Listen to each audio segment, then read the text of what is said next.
மாண்புமிகு பேரவை தலைவர் அவர்களே, இங்கு இருமொழி கொள்கை குறித்து என்ன உணர்வோடு நாங்கள் இருக்கிறோம், இந்த நாடு தமிழ்நாடு இருக்கிறது என்பதை பிரதான எதிர்க்கட்சியாக இருக்கக்கூடிய அதிமுக உள்ளிட்ட பல்வேறு கட்சிகள், ஏன் அனைத்து கட்சிகள், குறிப்பாக பாரதிய ஜனதா கட்சி தவிர்த்து அனைத்து கட்சிகளும் இங்கே தங்களுடைய உணர்வுகளை வெளிப்படுத்தி காட்டியிருக்கிறார்கள்.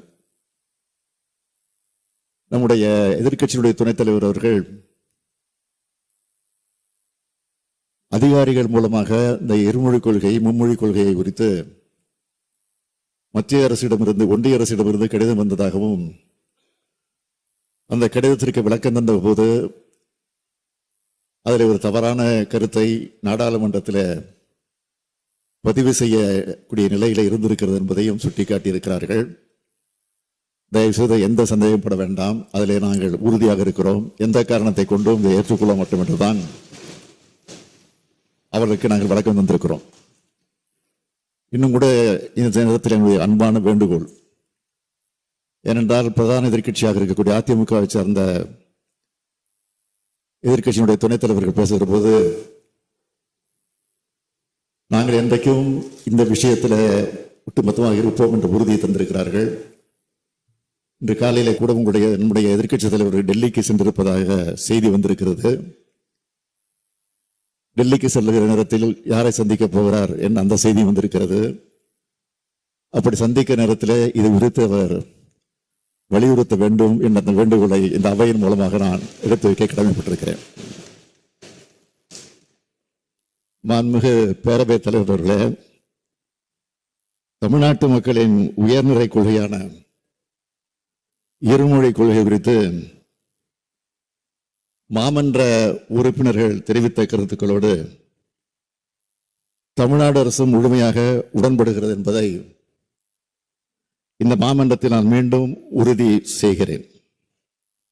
தமிழும் ஆங்கிலம் தான் தமிழ்நாட்டினுடைய இருமொழி கொள்கை, அதில் எந்த மாற்றமும் இல்லை. இருமொழி கொள்கை மட்டுமல்ல, நமது வழி கொள்கையும் அதுதான், ஏன் விழி கொள்கையும் அதுதான்.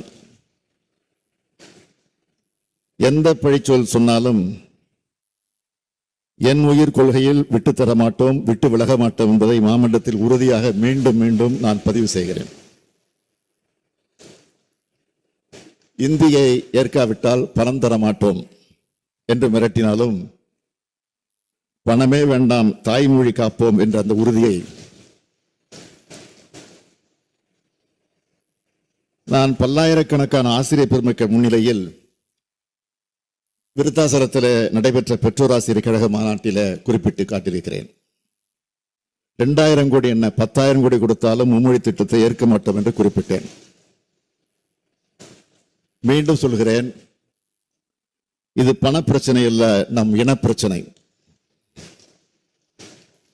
நாம் தமிழை, தமிழினத்தை, தமிழ்நாட்டு மாணவ கண்மணிகளை, இளைய சமுதாயத்தை காக்கக்கூடிய பிரச்சனை.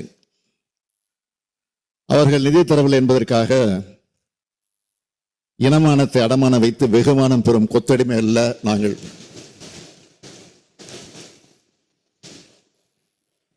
தடை கற்கள் உண்டென்றால் அதை உடைத்து எறியும் தடந்தோர்கள் உண்டென்று சொல்லும் திராவிட மாடல் ஆட்சி இது.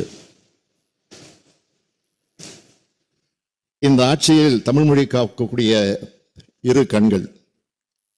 இதே மாமன்றத்தில் நம்ம எல்லாம் ஆளாக்கிய ஒப்பற்ற தலைவர் பேரறிஞர் பெருந்தகை அறிஞர் அண்ணா அவர்கள் முதலமைச்சராக இருந்தபோது 23/1/1968 அன்று இருமொழி கொள்கை தீர்மானம் கொண்டு வரப்பட்டது. மத்திய அரசின் இந்தி திணிப்பு திட்டத்தை இந்த மன்றம் ஏற்க மறுக்கிறது.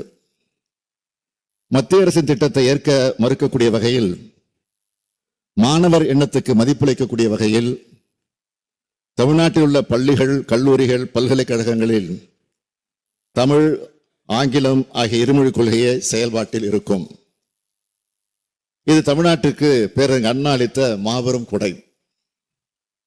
இது கொள்கை மட்டுமல்ல, தமிழ்நாட்டை பொறுத்தவரையில் சட்டம்.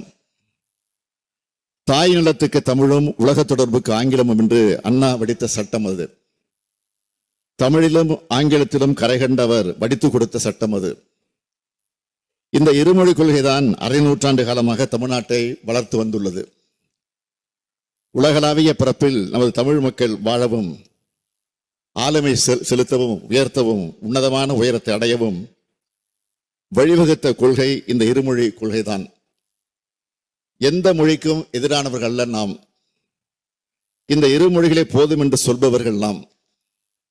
யார் எந்த மொழியை கற்பதற்கும் தடையாக நிற்பதில்லை. அதே நேரத்தில் தமிழை அழிக்க நினைக்கும் ஆதிக்க மொழி எதுவாக இருந்தாலும் அதை அனுமதிப்பதில்லை என்பதுதான் இருமொழி கொள்கையை கடைபிடிக்கிறோம். மொழிக் கொள்கையில் தமிழ்நாடு வகுத்துள்ள பாதையும் அதன் உறுதியான நிலைப்பாடுமே சரி என்பதை நமது அண்டை மாநிலங்கள் தொடங்கி இந்தியாவின் பல மாநிலங்களும் இப்போது உணர்ந்து வருவதை பார்க்கிறோம். இன்னொரு மொழியை திணிக்க அனுமதித்தால் அது நம்ம மொழியை மென்று தின்றுவிடும் என்பதை நாம் வரலாற்று பூர்வமாக உணர்ந்தவர்கள் என்ற அடிப்படையில் தான் இருமொழி கொள்கையை சிக்கென பிடிக்கிறோம். இந்தி மொழி திணிப்பு என்பது ஒரு மொழி திணிப்பு மட்டுமல்ல, பண்பாட்டு அழிப்பாக அமையும் என்பதால் தான் இதிலே உறுதியாக இருப்போம். இந்த மொழி திணிப்பின் மூலமாக மாநில மொழிகளை ஒரு இனத்தை ஆதிக்கம் செலுத்த நினைக்கிறார்கள். இதற்கு ஒட்டுமொத்தமாக முற்றுப்புள்ளி வைத்தாக வேண்டும். மாநிலங்களை தங்களது கொத்தடைமை பகுதிகளாக நினைப்பதால் தான் இது போன்ற மொழி திணிப்புகளும் நிதி அநீதிகளும் செய்கிறார்கள். எனவே இந்தியாவின் கூட்டாட்சி தன்மையை காக்கவும் மாநிலங்கள் சுயாட்சியை வென்றெடுக்கவும் மிக சரியான முன்னெடுப்புகளை செய்ய வேண்டிய கட்டாயத்திலே நாம் இருக்கிறோம். மாநில சுயாட்சியை உறுதி செய்து மாநில உரிமைகளை நிலைநாட்டினால்தான் தமிழ் மொழியும் காக்க முடியும், தமிழினத்தை உயர்த்த முடியும் என்பதை உறுதிபட தெரிவித்து அதற்கான அறிவிப்பை விரைவில் வெளியிடுவேன் என்றும் அறிவித்து இந்த அளவில் என்னுடைய விளக்கத்தை நிறைவு செய்கிறேன். நன்றி.